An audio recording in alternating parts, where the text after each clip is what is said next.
సాగర తీరంలో నేడు బిగ్ డే. పూటకో మలుపు, రోజుకో ట్విస్ట్ అన్నట్టుగా మారిన జీవీఎంసీ పొలిటికల్ డ్రామా క్లైమాక్స్ కు చేరుకుంది. కొన్నాళ్లుగా నడుస్తున్న క్యాంప్ పాలిటిక్స్ తో నేటితో ముగియనుంది. మరి మేయర్ పీఠాన్ని వైసీపీ నిలబెట్టుకుంటుందా, లేక తన వ్యూహంతో కూటమి కైవసం చేసుకుంటుందా? అవిశ్వాసం ఎపిసోడ్ లో చివరకు ఏం జరుగుతుంది? నంబర్ గేమ్ ఎలా మారుతుంది? విశాఖ మేయర్ పై కూటమి ఇచ్చిన అవిశ్వాస తీర్మానంపై ఇవాళ ఓటింగ్ నిర్వహించనున్నారు అధికారులు. మొత్తం 98 మంది కార్పొరేటర్లు ఉన్న జీవీఎంసీలో ఎమ్మెల్యే వంశీకృష్ణ రాజీనామాతో 21వ డివిజన్ స్థానం ఖాళీ అయింది. దీంతో 97 మంది కార్పొరేటర్లే ఉన్నారు. ఎక్స్ అఫీషియో సభ్యులైన ప్రజాప్రతినిధులు 16 మంది ఉండగా వారిలో 11 మంది బలం కూటమికే ఉంది. ప్రస్తుతం టీడీపీకి 48 మంది కార్పొరేటర్లు, జనసేనకు 14 మంది కార్పొరేటర్లు, బీజేపీకి 2 ఉన్నారు. ఎక్స్ అఫీషియో సభ్యులతో కలిపి కూటమికి 75 వరకు సంఖ్యాబలం ఉంది. ఈ క్రమంలో కూటమి క్యాంప్ నుంచి ఒక కార్పొరేటర్ మిస్సింగ్ కలకలం రేపుతోంది.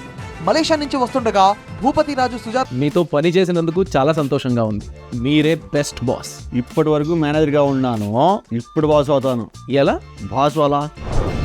బాస్ వాలా, బీ ద బాస్. మిస్ అయ్యారు.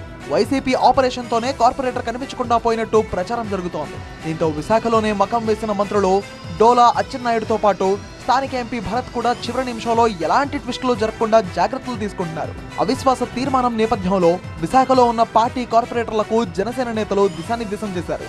సమావేశానికి ఎమ్మెల్యేలు కొనతాల రామకృష్ణ, వంశీకృష్ణ శ్రీనివాస్ యాదవ్, సుందరపు విజయ్ కుమార్, పంచకర్ల రమేష్ బాబు హాజరయ్యారు. మేయర్ పై అవిశ్వాస తీర్మానం నెగ్గడం ఖాయమని ఈ సందర్భంగా స్పష్టం చేశారు జనసేన ఎమ్మెల్యే వంశీకృష్ణ శ్రీనివాస్ యాదవ్. ఇప్పటికే తమకు పూర్తి బలం ఉందని, మరింత మంది వైసీపీ కార్పొరేటర్లు తమతో టచ్ లో ఉన్నారని చెప్పారు. తాము ఎవరిని బలవంతం పెట్టలేదని, వైసీపీ కార్పొరేటర్లే స్వచ్ఛందంగా తమతో వస్తున్నారని చెప్పారు. 100% మేయర్ దిగిపోతున్నారు. ఎన్డీఏ క్యాండిడేట్ మేయర్ అవ్వతా ఉన్నారు. ఇందులో ఎటువంటి డౌట్ లేదు. జగన్మోహన్ రెడ్డి గారి మీద ఉన్న వ్యతిరేకతతో వాళ్ళు ఇంకా పాస్పోర్ట్లు తీసుకొని శ్రీలంకలో దాచున్నారు కాబట్టి ఇలాంటి పరిస్థితి ఉంది. లేకపోతే అందరు రావడానికి కూడా రెడీగా ఉన్నారు. ఇంకొక 5 కూడా మాకు టచ్లోకి వచ్చారు. ఎట్టి పరిస్థితిలో కూడా 80 మంది అవబోతున్నారని తెలియజేస్తున్నారు. మరోవైపు వైసీపీ కూడా కౌంటర్ వ్యూహాలతో ముందుకెళ్తోంది. ఆ పార్టీ శిబిరంలో మేయర్, డిప్యూటీ మేయర్లతో కలిపి 31 మంది ఉన్నారు. ఆ పార్టీకి ఎక్స్ అఫీషియో సభ్యులు 3 ఉన్నారు. తమ దగ్గర ఉన్న కార్పొరేటర్లను కాపాడుకుంటూనే కూటమికి మద్దతిచ్చిన తమ సభ్యులను వెనక్కి రప్పించేందుకు ప్రయత్నాలు చేస్తోంది. అలాగే కౌన్సిల్ సమావేశానికి హాజరు కావద్దంటూ పార్టీ నుండి గెలిచిన 58 మంది కార్పొరేటర్లకు విప్ జారీ చేసింది. విప్ ధిక్కరిస్తే చట్టపరంగా చర్యలు తీసుకుంటామని తమ కార్పొరేటర్లకు వార్నింగ్ కూడా ఇచ్చింది వైసీపీ. అయితే విప్ జారీ తర్వాత వైసీపీకి రాజీనామా చేసిన 6వ వార్డ్ కార్పొరేటర్ లక్ష్మీ ప్రియాంక కూటమికి మద్దతిస్తారనే ప్రచారం జరుగుతోంది. మరోవైపు ఒక్క సభ్యుడున్న సిపిఐ, సిపిఎంలు కౌన్సిల్ సమావేశానికి దూరంగా ఉండాలని నిర్ణయించాయి.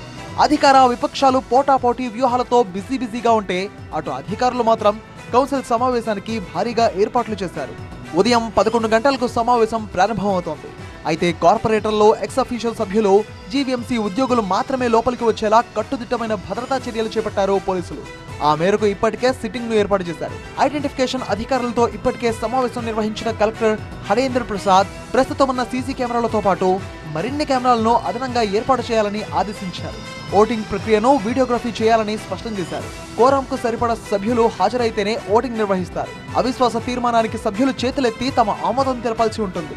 చేతులెత్తిన సభ్యుల సంఖ్యను లెక్కించి నమోదు చేయనున్నారు అధికారులు.